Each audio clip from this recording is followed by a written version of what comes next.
Hey, what is up, everybody? I am here to give you my WWE Smackdown review for July 30th, 2015. And this looks like it could be a good one tonight. We have Becky Lynch versus Nikki Bella. That could be a good one. And in the main event, I think it's going to be the main event. It's going to be Cesaro versus Seth Rollins in a rematch from last week. And I can't wait to see that because the match last week was really good. And I can't wait to see this one. And yeah, I gonna be doing my SmackDown review, and as it goes to commercial, so I can pause it and let it build up a little bit, I'm gonna be coming on making small videos and combine them all to a big video. And yeah, that should be fun. But let's see if SmackDown ends up being a good show or a bad show. We're gonna have to wait and see. Okay, so we have Jimmy Uso, Tom Phillips, and Jerry the Kid Lawler on commentary for this show. And Seth Rollins comes out and cuts a promo talking about how he's had all these accolades, but all people just tell him is so what, because, like, it's no big deal. And he talks about how he broke John Cena's nose on Raw. And he says that even though he lost the... Well, actually, he doesn't actually even ends up the fact that he loses the match. And he even says that he shows the footage of it, and he even shows photos afterwards of John Cena with his broken nose. It actually looks pretty gruesome. And Seth Rollins says it's gruesome, but it's beautiful in a way. And then Cesaro comes out, and Cesaro says, goes to say something, and Seth Rollins says, I wasn't finished talking here. And Cesaro says, well, you were just going to go on and on and on, and he pretty much says that until he gets to the ring. And then Cesaro talks about how Seth Rollins left out the part on how he tapped out to John Cena, but Seth Rollins says he didn't tap out, he's just moving on to bigger and better things than the United States Championship. And Cesaro says that he'll just deal with him later on tonight, and he goes to leave, and Seth Rollins says, yeah, just leave, get out of my win, this is my win. And then Cesaro says, well, since we're both here, why don't we just have our rematch from last week right now?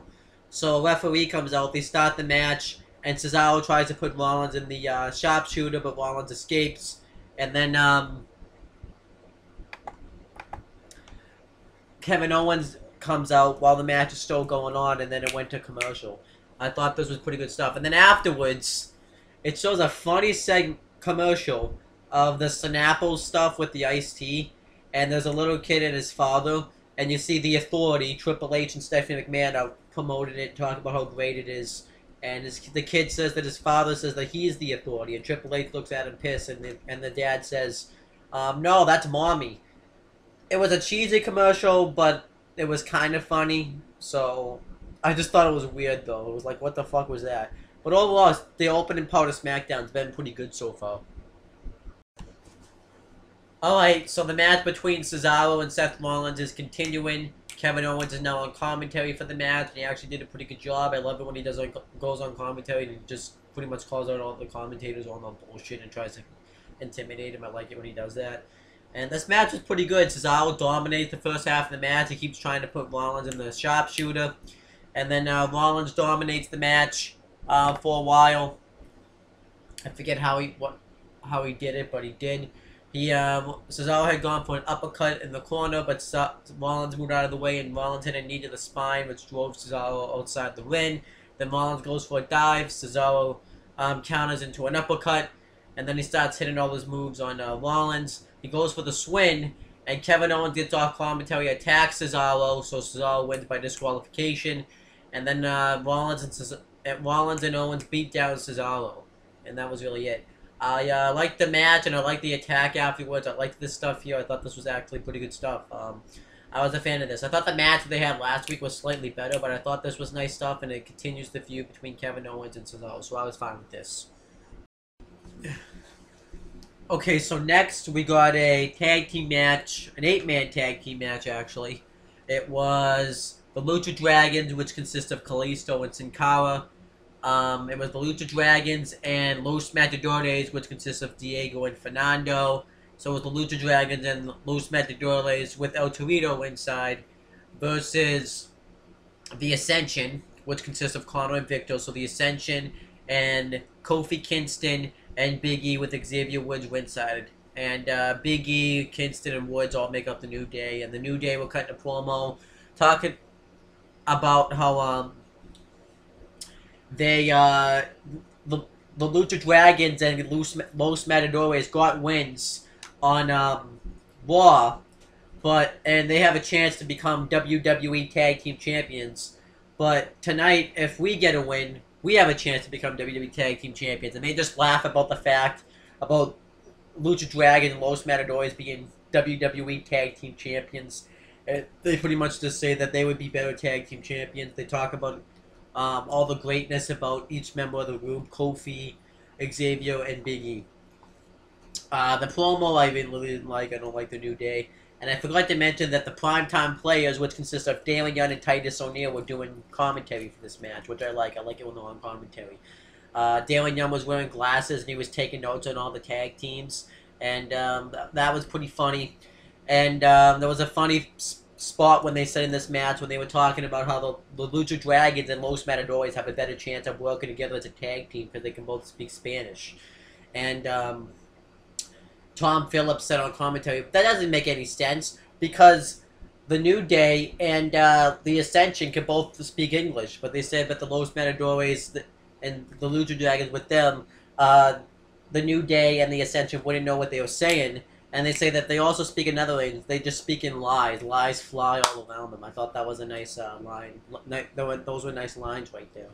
And the Lucha Dragons and Los Matadores dominate the whole match pretty much until Sin Cara tries to go off the top onto Kofi and do a swanton, but Xavier Woods pushes him off behind the referee's back, and the heels get the heat on Sin Cara for a while. I thought they did some decent stuff. And then Kalisto gets the hot tag on Big E. He starts going off on him. He hit a sick springboard DDT on the Big E. I thought that was a nice spot. And then Xavier Woods comes up on the apron. He takes a cheap shot at him. And, no, he tries to take a cheap shot. And then El Torito, I think, hit like a 619 around the ring post. That's what it looked like to me. And then Connor tries to take out El Torito, but Los Matadores take out Connor with a dive. And then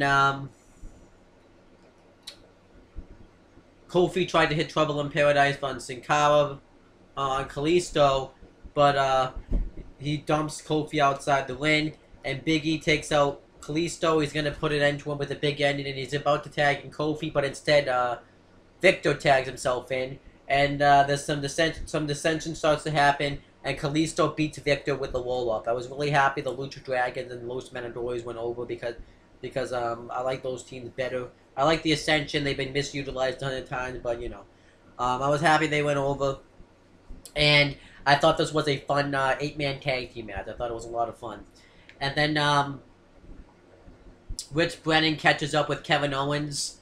And Kevin Owens is about to leave, but Rich Brennan tells him that he's going to be... He has a match. It's going to be him and Seth Rollins versus Cesaro and a mystery tag team partner of his choosing. I don't really know who that could be, so I'm going to have to wait to see on that. But overall, I thought this was a solid portion of SmackDown. Okay, so they play a video package for Becky Lynch, showing her all her career, talking about how when she was like 13, she broke into the wrestling business, which we already knew that, and says that she is ruthless. She is a submission specialist, and they just talked about Becky Lynch, and she talks about Nikki Bella and how she's gone in for that Divas Championship, and she talks about the reason she aligned herself with Paige and Charlotte is because she'd known Paige since Paige was 15, or when she was 15, I forget which one she said, and she said that they're going to revolutionize Divas wrestling, which I liked. I liked this video package here. It made Becky Lynch look like a threat, so I like this. And then Luke Harper and Bray Wyatt cut a promo backstage, and Luke Harper talks about how Bray Wyatt saved him because he felt like he had no purpose in the world, and then when he joined back with Bray Wyatt, now he feels like he does have a purpose. And Bray Wyatt says that he tells Roman that they're gonna fix the problem with anyone but him, and he wants to know if since Luke Harper's willing to go to hell for Bray Wyatt, he wants to know if Dean Ambrose is willing to do the same for Roman Reigns. And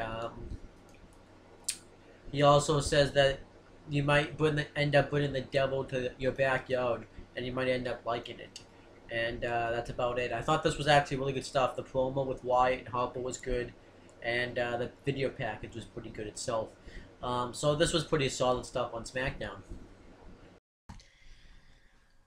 Okay, so we got Rusev with Summer Rae versus Jack Swagger, and Rusev cut a promo about how Lana was acting like she was jealous about what was going on with Summer Rae and all that, and how after this match, him and Lana are gonna take Dog Ziggler for a walk, and they go to kiss, and then Jack Swagger comes out. And the match between Swagger and Rusev wasn't bad or anything; it was just predictable. Couple of good spots, like one spot when Swagger was punching him in the corner. That just cleared the crowd starting chanting USA, which I liked. And Swagger tried to chop block Rusev's leg, and he jumped over him. I liked that spot as well. And then eventually Rusev gets Rusev and Swagger outside the ring fighting. Rusev throws Swagger into the steel post, and then Rusev gets Swagger in the accolade, tries to fight out, but then Rusev is too powerful to do that, so Swagger ends up tapping out. And, yeah. Then, Rusev tries to kiss Summer Rae, but Jack Swagger starts to get to his feet. So Rusev tries to attack Swagger in the corner, but Swagger moves out of the way and puts, Rusev in the ankle lock, and Rusev escapes. I guess that was okay. I just thought this match was very average and stuff like that, so that's all I have to say. They never really pushed Jack Swagger, so, you know. At least they let Jack Swagger stand tall, because this wasn't his home crowd tonight. His hometown is what I'm trying to say. And then Rich Brennan interviews Cesaro, and he asks him who's going to be his tag team partner tonight. And Cesaro says he hasn't found a tag team partner yet, but he says it doesn't really matter to him, because if somebody wants to join the fight, that's fine. But he's gotten to the WWE and where he's at now because of his long sacrifice. So if I go into this 2-on-1 handicap match, it will end up being the same thing.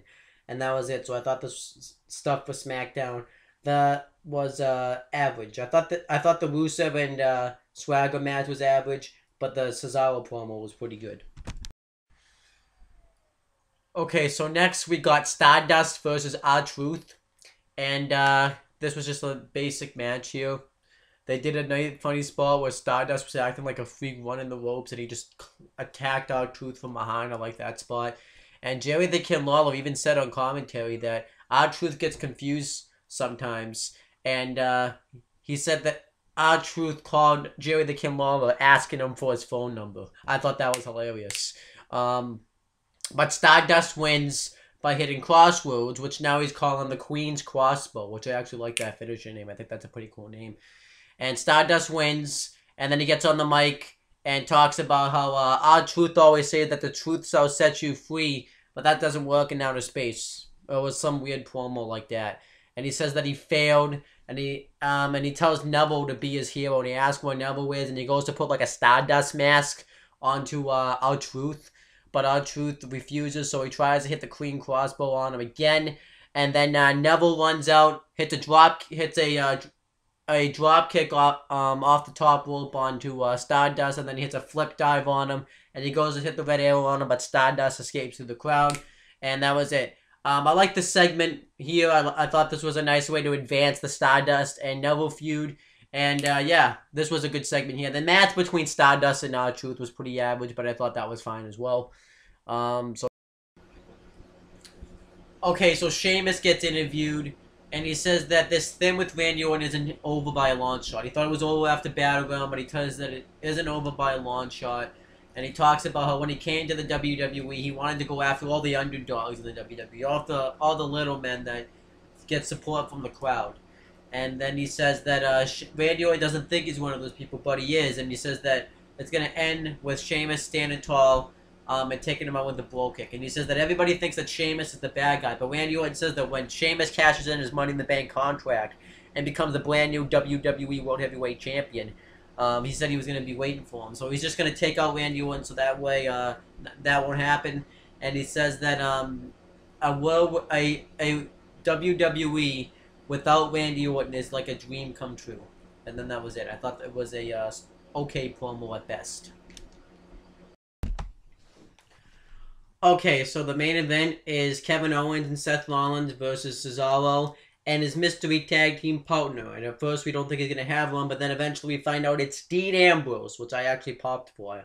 And Cesaro and Ambrose both got huge pops when they come out. I don't know if that was just pumped in crowd noise or what, but we're going to have to wait and see with that.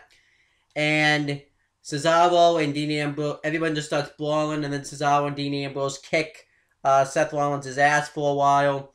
And then Owens and Rollins get the heat on Cesaro for a while, and then Dean Ambrose gets the hot tag on Seth Rollins. He had to dive on him.